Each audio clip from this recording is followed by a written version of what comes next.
watching this thing unfold on Saturday, it was the first thing that came into my mind. The media's all there. All the networks were there. Where's the police? And why isn't the national left-wing media rolling video of Antifa attacking and the white supremacists attacking? And who is creating this language? White nationalists. We're talking about white supremacists here.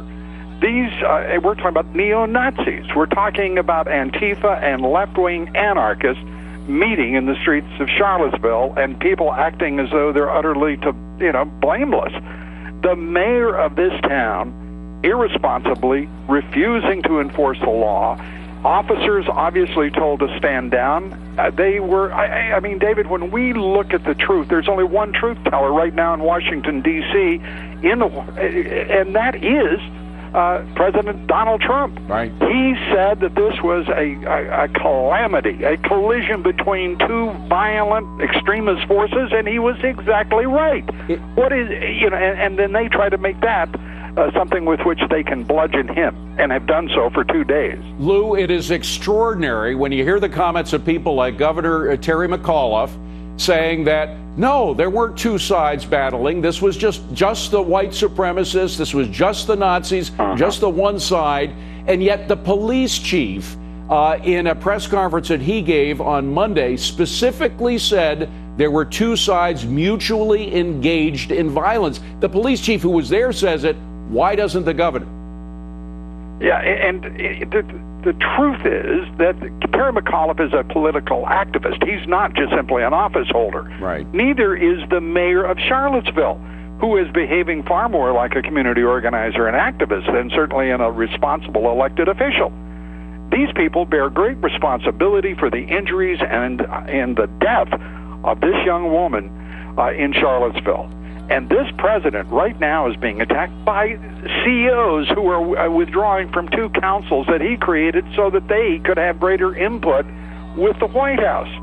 This is a remarkable moment in history because every one of those CEOs, mark my words, is a coward, and the president is exactly right, a grandstander in the service of the left. And no one should make any mistake. This is a coordinated, orchestrated attack against this president. Well, Lou, what surprised me was that Jamie Dimon went along with the crowd in all this. Jamie Dimon came out with a statement essentially saying that while I am very disappointed in the president because he did not point out that there was racism at work in Charlottesville. Of course he did, and he condemned racism as he condemned violence from the beginning. Let me understand something, David.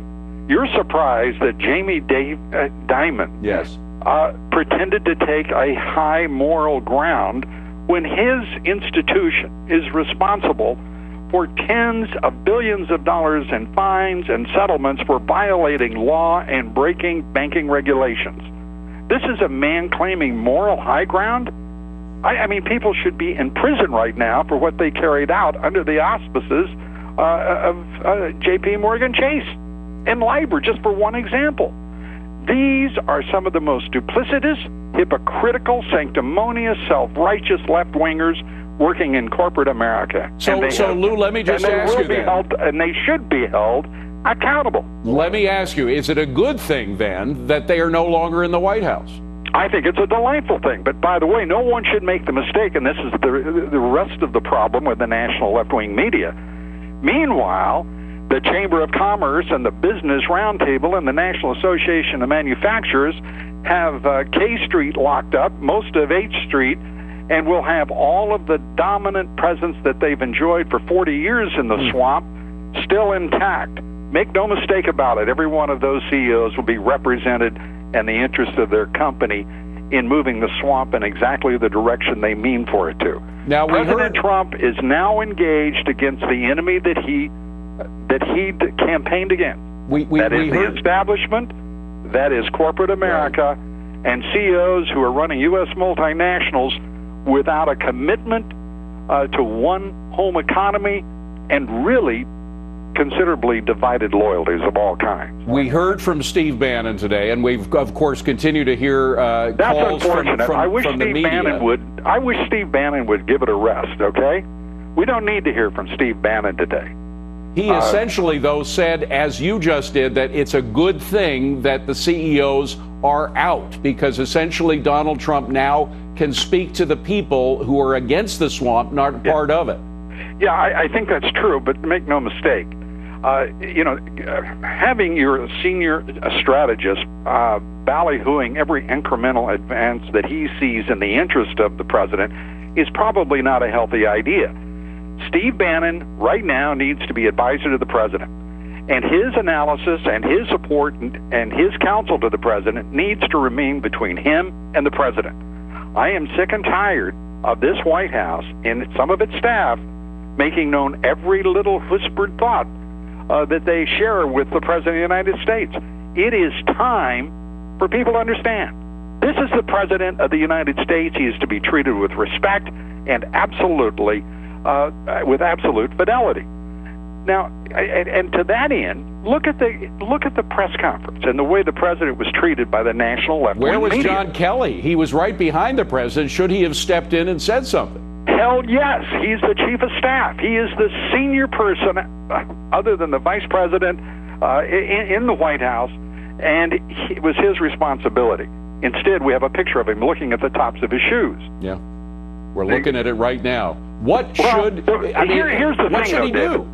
David, it may be the president has got too much faith in generals, and he needs to get some faith in gunnery sergeants, because somebody. You're speaking to the father of a gunnery sergeant, so that's music to my ears. David, that body language was awful. Yeah.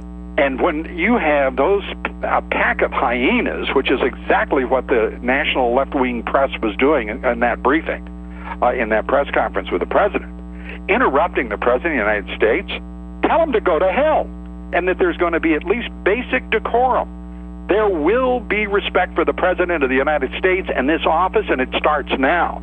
And if John Kelly doesn't have the sensibility and he's obviously got the guts, so why in the hell doesn't he have the will to do the right thing for his president, for our president, and the office of the president? It's awful what we're watching happen here, and the president acquits himself brilliantly, as you would expect, because he loves a good fight. But that is a fight he shouldn't have to fight. So what happens now, Lou? What happens now is this White House will gain control of itself. They're going to have to take control of this media, because it's an adversarial, oppositional force. And it's behaving, to say the least, badly. That was the ugliest display I have ever seen on the part of the White House press corps, and the way they treated any president. And I've seen some pretty rough moments in presidential press corps history. That was the worst ever, and it's got to stop. And the president, I might add, needs to bring in the heads of all the media companies and say, you ignorant sons of bitches, you either start treating me with respect, or you won't be present in the room when I do speak, nor will you be welcome in any quarter of this White House for the purpose of what you call laughably journalism. Why, that would be quite a meeting. Lou Dobbs, always a pleasure, my friend. Thank you very much for being with us.